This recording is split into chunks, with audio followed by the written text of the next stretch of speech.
I don't know if you had the chance already to review itong suggestion po ni Secretary Jokno. Kasi parang sinasabi niya, kailangan i-review, no? It's putting a strain and a drain talaga sa ating funds. And ang suggestion ho niya, yung mga nagda-drop out, dapat hindi sila binibigyan na ng second chance, no? Kasi parang sinasabi niya, dapat yung binibigyan lang ng free tertiary education, yung mga deserving. Do you agree, and how do you plan to implement, if ever po, itong bagong suggestion po ni DOF Secretary?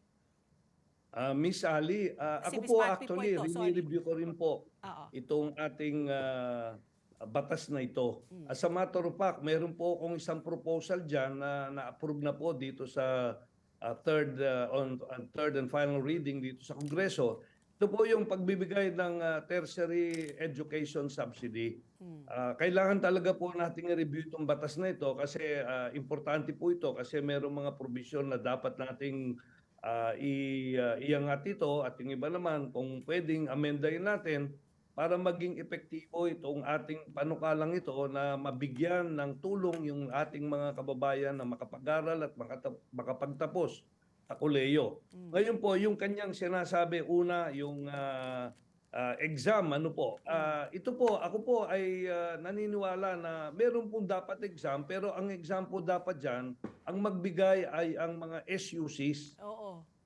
Hindi po national exam, kundi meron naman po kasi yung mga state universities and colleges na nagbibigay ng exam bago ka matanggap sa mga iba't ibang universities at colleges sa Pilipinas. At yon ay pwede nating tingnan kung yun nga ay naayon dun sa dapat mabigyan ng tulong yung ating mga kababayan na mag-i-enroll dito sa mga universities na ito.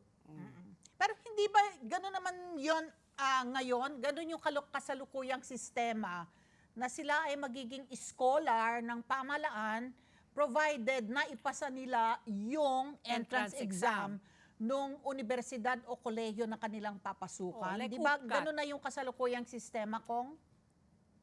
Tama po yun. Kaya ako po ay naniniwala na i-maintain po natin yung kasalukuyang approach natin sa pagbibigay ng individual exam yung mga state universities and colleges sa buong Pilipinas. Oh, so yung pinapanukala po ni Secretary Diokno na national screening test for you is a redundancy.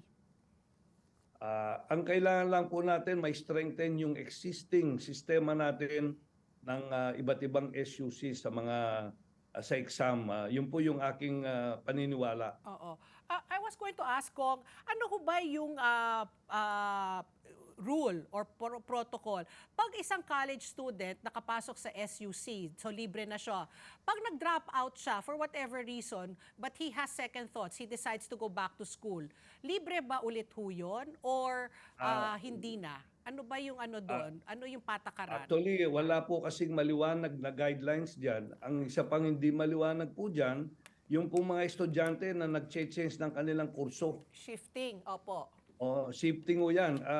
Ako po yung nanggaling sa Guimaras State University at yun po yung isang concern nila.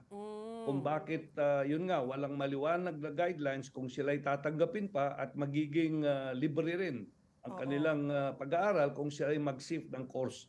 So kailangan po talaga mapag-aralan yan at kailangan din po na yung mga nagda-drop out, kailangan bigyan natin ng guideline yung mga iba't ibang SUCs para mabigyan natin ng diin yung talagang dapat lang na mabigyan ng libreng edukasyon yung talagang interesado at hindi yung pabalik-balik at nagda-drop left and right.